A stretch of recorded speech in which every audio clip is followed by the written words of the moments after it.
دوستوں آج کی ویڈیو میں ہم آپ کو حافظ سعید کی لائف سٹوری سنائیں گے۔ حافظ سعید کون ہیں، ان کے آباء و اجداد کون تھے، یہ کتنے پڑھے لکھے ہیں، انہوں نے کون سے مشہور تعلیمی اداروں میں پڑھا، انہوں نے کون سے سرکاری اداروں میں پڑھایا، انہوں نے کتنی شادیاں کی، بچے کتنے ہوئے، دیگر رشتہ دار کون ہیں، انہوں نے استاد سے انتہا پسندی کا راستہ کیوں چنا، کیا ان کو ISI بیک کرتی تھی، امریکی پابندیوں کے باوجود پاکستان میں یہ کیوں دندناتے پھرتے ہیں، یہی سب موضوعات ویڈیو میں ڈسکس کریں گے۔ چلتے ہیں ویڈیو کی طرف۔ حافظ سعید کی پیدائش 1947 میں اس وقت ہوئی جب آپ کا خاندان ہندوستان سے ہجرت کر کے پاکستان پہنچا۔ آپ کے آباء و اجداد کا تعلق کشمیر سے ہے، تاہم آپ کے باپ دادا مشرقی پنجاب کے شہر امبالہ میں سکونت اختیار کر گئے تھے، جہاں سے آپ کے خاندان نے تقسیم ہند کے موقع پر مغربی پنجاب کے شہر سرگودا ہجرت کی۔ ہجرت کے اس سفر میں آپ کے خاندان کے متعدد افراد شہید ہوئے۔ آپ کے والد کمال الدین گجر نے سرگودا کے علاقے سیلان والی میں سکونت اختیار کی اور زمینداری سے وابستہ ہوئے۔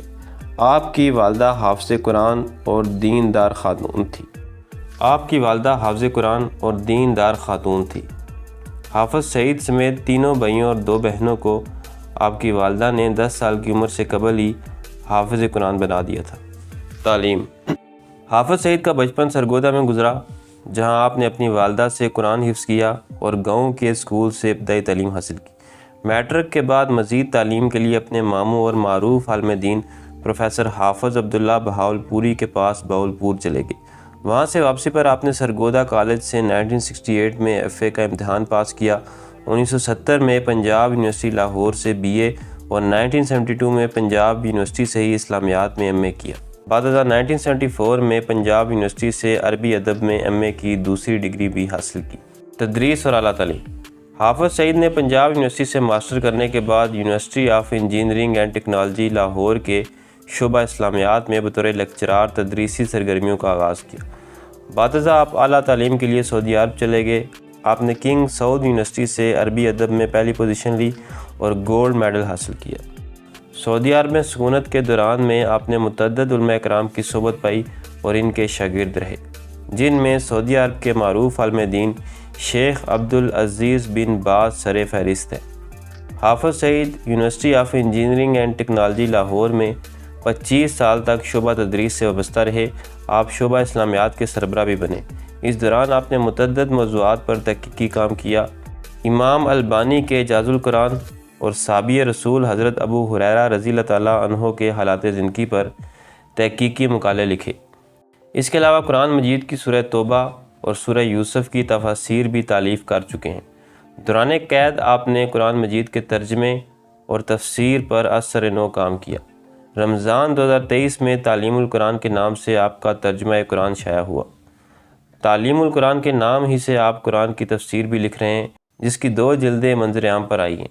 آپ 1970 کے عشرے میں اسلامی نظریاتی کونسل کے رکن بھی بنے۔ ازدواجی زندگی۔ حافظ سعید کی شادی 1974 میں ان کی ماموں زاد حافظ عبداللہ بہاولپوری کی بیٹی میمونہ سے ہوئی۔ آپ کی شادی آپ کے والدین کی رضامندی سے انتہائی سادگی سے انجام پائی۔ آپ کی اہلیہ جماعت الدعوہ شعبہ خواتین میں آپا طلحہ کے نام سے معروف تھی، اس شعبے کی نگران بھی رہی ہیں۔ حافظ سعید کا ان سے ایک بیٹا اور ایک بیٹی ہے۔ آپ کا بیٹا حافظ طلحہ سعید بھی یونیورسٹی میں پروفیسر ہے اور جماعت الدعوہ کے شعبہ اساتذہ کے نگران رہے ہیں۔ حافظ سعید کی اہلیہ طلحہ نومبر 2014 میں مختصر علالت کے بعد لاہور میں انتقال کر گئیں۔ آپ جماعت الدعوہ کے مرکزی رہنما حافظ عبد الرحمن مکی کی ہمشیرہ تھی۔ سوچ میں تبدیلی۔ حافظ سعید اپنی جوان عمری سے ہی کافی متحرک تھے۔ سقوط ڈھاکہ کے بعد ان کی سوچ کا زاویہ بدلنے لگا۔ 1986 میں انہوں نے ایک ماہانہ میگزین الدعوت کی اشاعت کا آغاز کیا۔ اسی وقت مرکز دعوت والارشاد کی تشکیل بھی عمل میں آئی۔ مرکز الدعوت کے زیر اہتمام ملک کے مختلف علاقوں میں مدارس کھولے گئے۔ حافظ سعید نے زیادہ تر توجہ پنجاب کے دیہات اور پاکستان کے زیر انتظام کشمیر پر مرکوز رکھی۔ انہوں نے اپنی سرگرمیوں کا محور لاہور کے نواح میں واقع مرید کے میں قائم مرکز طیبہ کو بنایا۔ اس دوران انڈیا کے زیر انتظام کشمیر میں آزادی کی تحریک نے جنم لیا۔ حافظ سعید نے کشمیر میں جاری تحریک میں باضابطہ طور پر شمولیت اختیار کرنے کا فیصلہ کیا۔ 90 کے عشرے میں ان کے پاس اتنی تعداد میں تربیت یافتہ نوجوان موجود تھے جن کے بلبوتے پر انہوں نے لشکر طیبہ کے نام سے ایک نئی تنظیم کی بنیاد رکھی۔ دیکھتے ہی دیکھتے حافظ سعید کی تنظیم لشکر طیبہ انڈیا کے زیر انتظام کشمیر میں سرگرم عمل عسکری تنظیموں میں سے ایک مؤثر گروپ کے طور پر سامنے آئی۔ تنظیم کی زیادہ تر رکنیت پاکستانیوں کی تھی۔ یہ سلسلہ 10 برس تک جاری رہا۔ اس دوران لشکر طیبہ کی عسکری کارروائیاں اتنی زیادہ تعداد میں ہونے لگیں کہ خود حافظ سعید اپنی اصل تنظیم جماعت الدعوہ کے بجائے لشکر طیبہ کے نام سے پہچانے جانے لگے۔ 9/11 کو امریکہ میں ہونے والے حملوں نے پاکستان اور انڈیا میں ان تحریکوں کو ایک نئے دور میں داخل کر دیا اور کچھ گروہوں کو باضابطہ طور پر دہشت گرد قرار دے دیا۔ لشکر طیبہ نے پاکستان میں تو کبھی کسی دہشت گردی کی کارروائی میں حصہ نہیں لیا، لیکن انڈیا میں ہونے والے بیشتر حملوں کا الزام لشکر طیبہ پر ہی لگایا جاتا ہے۔ بمبئی حملے ہوں یا کشمیر میں بڑی کارروائیاں، انڈین حکومت اور میڈیا لشکر طیبہ کو ہی مورد الزام ٹھہراتا ہے۔ انڈیا نے حافظ سعید کو عالمی دہشت گرد قرار دلوانے کے لیے اقوام متحدہ کی سلامتی کونسل سے بھی رجوع کیا ہے۔ اقوام متحدہ نے ان پر سفری اور مالیاتی پابندیاں بھی عائد کی ہیں۔ امریکہ نے بھی بمبئی حملوں کے الزام میں حافظ سعید کے سر کی قیمت $1 کروڑ مقرر کر رکھی ہے۔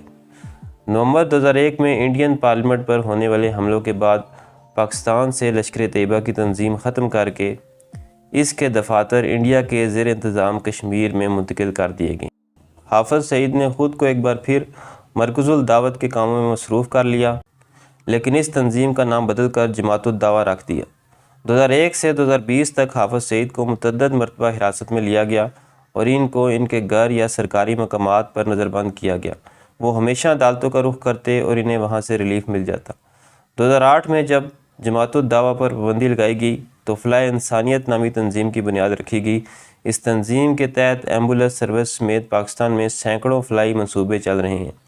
ملک میں آنے والی قدرتی آفات و حادثات میں یہ تنظیم کافی سرگرم دکھائی دیتی ہے۔ جولائی 2019 میں محکمہ انسداد دہشت گردی نے انہیں لاہور سے گجرانوالہ جاتے ہوئے گرفتار کیا۔ مسلسل سماعتوں کے بعد لاہور کی انسداد دہشت گردی کی عدالت نے 2 مقدمات میں انہیں مجموعی طور پر 11 سال قید کی سزا سنائی ہے۔ بہرحال آپ کی حافظ سعید کے بارے میں کیا رائے ہے؟ کمنٹ میں ہمیں ضرور بتائیے گا۔ یہ تھی میری آج کی ویڈیو پسند ہے تو چینل کو سبسکرائب کریں۔ ملتے ہیں اگلی ویڈیو میں۔ اللہ حافظ۔